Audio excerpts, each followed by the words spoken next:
Hello dear student, welcome to my channel Edupad Academy. Edupad একাডেমির পক্ষ থেকে সবাইকে জানাই আন্তরিক শুভেচ্ছা অভিনন্দন। তোমাদের দেখো 24/7/2026 জেমফাস এক্সামের কিন্তু রেজাল্ট তোমাদের বার হয়ে গিয়েছে। এবার সবার মাথায় একটা প্রশ্ন, অনেকজনের দেখো তোমাদের ওখানে যখন লেখা আছে বিএসসি নার্সিং করতে চাও, ঠিক আছে, আজকের যেটা তোমাদের আমি বলবো কি নো থাকলে এবং কত মার্কস থাকলে তুমি বিএসসি নার্সিং করতে পারবে, ঠিক আছে। যেমনটাই জানো তোমরা কি মেয়েদের জন্য কিন্তু গভর্নমেন্ট কলেজ আছে, ছেলেদের জন্য কিন্তু বিএসসি নার্সিংয়ের জন্য কিন্তু কোনো কলেজ নেই, তারাকে কিন্তু প্রাইভেটেই করতে হয়। এবার দেখো একটা নির্দিষ্ট মার্ক না থাকলে প্রাইভেট কলেজেও তোমাদের কিন্তু অ্যাডমিশন হয় না, ঠিক আছে, একটা নির্দিষ্ট মার্কস থাকতে হবে। তো আজকে পুরো ডিটেলসে তোমাদের আমি এই ভিডিওতে আমি বলবো পুরো ডিটেলস কত থাকলে এবং কি থাকলে তোমার এলিজিবল, সব আজকে এই ব্যাপারে কিন্তু বলবো, ঠিক আছে। তার আগে বলি, চ্যানেলে যদি তোমরা নতুন হয়ে থাকো অবশ্যই চ্যানেলটাকে সাবস্ক্রাইব করে নেবে এবং ভালো লাগলে কিন্তু একটা অবশ্যই লাইক করবে। তো চলো দেখো দেখো এখানে লেখা আছে বিএসসি নার্সিংয়ে যদি এলিজিবল নো থাকে তাহলে কি অ্যাডমিশন হতে পারবে। দেখো তোমাকে আমি র্যাঙ্ক কার্ড দেখাচ্ছি, এটা একটা র্যাঙ্ক কার্ড, ঠিক আছে। তো এই র্যাঙ্ক কার্ডে দেখো এখানে দেখো লেখা আছে যে বিএসসি নার্সিংয়ের ওখানে এলিজিবল আছে। দেখো এই যে এলিজিবল ক্রাইটেরিয়া ফর এই বিএসসি নার্সিং, তো বিএসসি নার্সিংয়ের জন্য কিন্তু এলিজিবল আছে, তাহলে এই ছেলেটা কিন্তু বিএসসি নার্সিং করতে পারবে। এখানে দেখো score in paper 1 as per INC notification date এত, ঠিক আছে, আইএনসির অনুযায়ী কিন্তু এটা হবে, ঠিক আছে। তো এখানে চলো তাহলে এবার আমরা দেখে নেব এখানে আরেকটা নোটিশ আছে, ঠিক আছে। দেখো এই র্যাঙ্ক কার্ডের নিচে কিন্তু এখানে লেখা আছে, র্যাঙ্ক কার্ডের নিচে দেখো লেখা আছে rank card will be available, candidate have examination and do rank will be not eligible e-counseling. Cut off score has been decided board. In case of BSc nursing, the candidate who is secured cut off marks as per INC notification only eligible for counseling. তাহলে আইএনসির notification অনুযায়ী যেটা rules অনুযায়ী যেটা কাট up আছে, সেই কাট up একটা তোমার নির্দিষ্ট মার্ক তুলতে হবে। নির্দিষ্ট মার্ক যদি না তুলো তাহলে কিন্তু হবে না, নির্দিষ্ট একটা মার্কস তুলতেই হবে কিন্তু, ঠিক আছে। তাহলে দেখো আইএনসি, এবার আমরা দেখো আরেকটা আমি নোটিশ দেখাচ্ছি, সেই নোটিশে দেখো এটা হচ্ছে একটা WINC, ঠিক আছে, ইন্ডিয়ান নার্সিং কাউন্সিলিংয়ের একটা নোটিশ। এখানে দেখো একবারে স্পষ্টভাবে লেখা আছে কত তোমাকে, এখানে দেখো এখানে তুমি যে ক্যাটাগরি থেকে আছো, দেখো এখানে জেনারেলের জন্য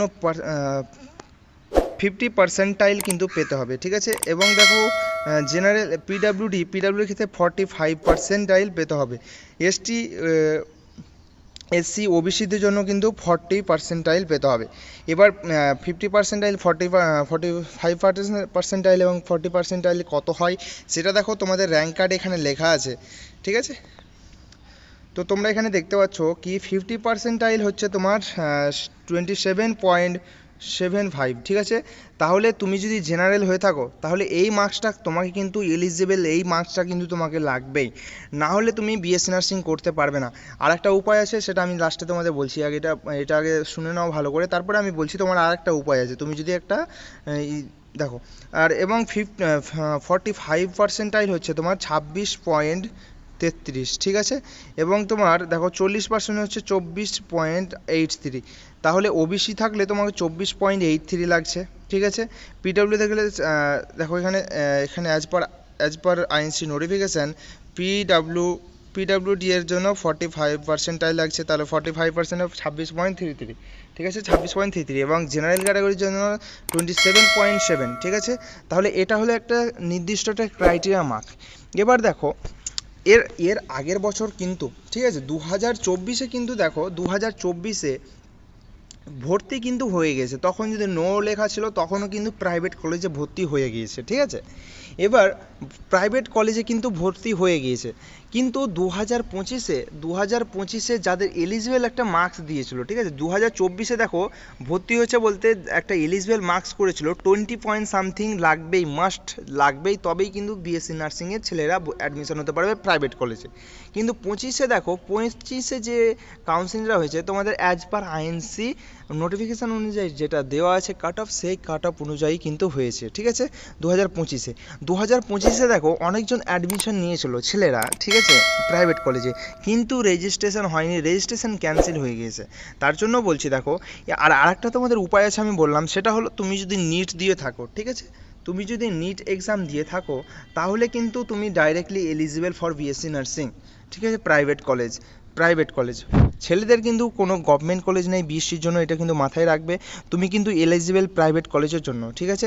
তাহলে প্রাইভেট কলেজে তুমি যদি বিএসসি নার্সিং করতে চাও তাহলে তোমাকে সে মার্কস হয়তো রাখতে হবে, না হয় নিট তোমাকে দিয়ে রাখতে হবে। তুমি যদি নিট দিয়ে থাকো তাহলে ডাইরেক্টলি তুমি প্রাইভেট কলেজে হয়ে যাবে, তোমার রেজিস্ট্রেশন কিন্তু হয়ে যাবে। রেজিস্ট্রেশনে দেখো কাট অফ মার্ক যদি না ওঠে আর নো লেখা থাকে তাহলে কিন্তু তুমি কোনো কলেজেই ভর্তি হবে না, কারণ তোমার ওটা ইয়ারটা নষ্ট হয়ে যাবে, ঠিক আছে। আমি জাস্ট বলে দিলাম তোমাদের, এই কাট অফ মার্কস থাকলেই তোমরা কিন্তু প্রাইভেট কলেজগুলোতে অ্যাডমিশন নেবে। প্রাইভেট কলেজগুলো বলবে কি রেজিস্ট্রেশন হয়ে যাবে, কিন্তু তাও তোমরা কিন্তু অ্যাডমিশন হবে না, ঠিক আছে। যে এই কাট অফ মার্কস কিন্তু লাগবেই লাগবে, আইএনসি নোটিফিকেশান অনুযায়ী যেটা মার্কস আছে সেই মার্কস কিন্তু অবশ্যই লাগবে। আর তুমি নিট দিয়ে থাকো তাহলে তুমি চোখ বন্ধ করে একটা প্রাইভেট কলেজে তুমি অ্যাডমিশন নিতে পারো, তোমার যদি ইচ্ছা থাকে তাহলে, ঠিক আছে। আমি একটা ভিডিওতে তোমাদের বলে দেবো কোন কোন কলেজগুলো তোমাদের প্রাইভেট কলেজগুলো ভালো, ঠিক আছে, বেশ ভালো এবং টাকার দিক থেকে কম এবং কোয়ালিটির দিক থেকে ভালো, তার ব্যাপারে আমি তোমাদের একটা নির্দিষ্ট পার্টিকুলার ভিডিওতে আমি তোমাদের বলে দেবো, ঠিক আছে। তোমরা যদি চাও তাহলে অবশ্যই আবার কমেন্ট সেকশানে করে জানাবে, তাহলে আমি তোমরা জানালেই কিন্তু আমি সেই ব্যাপারে একটা কিন্তু ভিডিও বানিয়ে দেবো। আজকের এই ব্যাপারটা আশা করছি তোমরা বুঝতে পারলে, কি এলিজিবল যদি নো থাকে তাহলে কিন্তু বিএসসি নার্সিং করতে পারবে না, এবং দেখো নো থাকলে কিন্তু তুমি কাউন্সিলিংয়ে পার্টিসিপেট করতে কিন্তু পারবে না, ঠিক আছে, মাথায় কিন্তু মনে রাখবে। এরপরে আমি তোমাদের যে নেক্সট ভিডিওটা দেবো সেখানে বলে দেবো আমি তোমাদের কি কোন কোন কলেজগুলো কীরকম, এবং তোমরা যে কাউন্সিলিং করবে সেই কাউন্সিলিংগুলো কিন্তু অবশ্যই ভালো করে করবে, যাতে তোমাদের কলেজগুলোকে চয়েস ফিলিং ভালো করে করবে, ঠিক আছে, ভালো করে চয়েস ফিলিং করবে, না হলে যেটা তোমার ভালোই আছে সেগুলোকে প্রথমে রাখবে, ভালো করে চয়েস ফিলিং করবে, ঠিক আছে। তো আজকের ব্যাপারটা আশা করছি বুঝতে পারলে, কি আজকের টপিকটা যেটা ছিল সেটা হলো, ঠিক আছে। তো আজকের ভিডিওটা কেমন লাগলো, তোমাদেরকে কেমন হেল্পফুল হলো, অবশ্যই তোমরা কমেন্ট সেকশনে জানাবে, এবং চ্যানেলে নতুন হয়ে থাকলে অবশ্যই চ্যানেলটাকে সাবস্ক্রাইব করে দেবে, এবং ভালো লেগে থাকলে একটা কিন্তু লাইক করে যাবে। Thank you.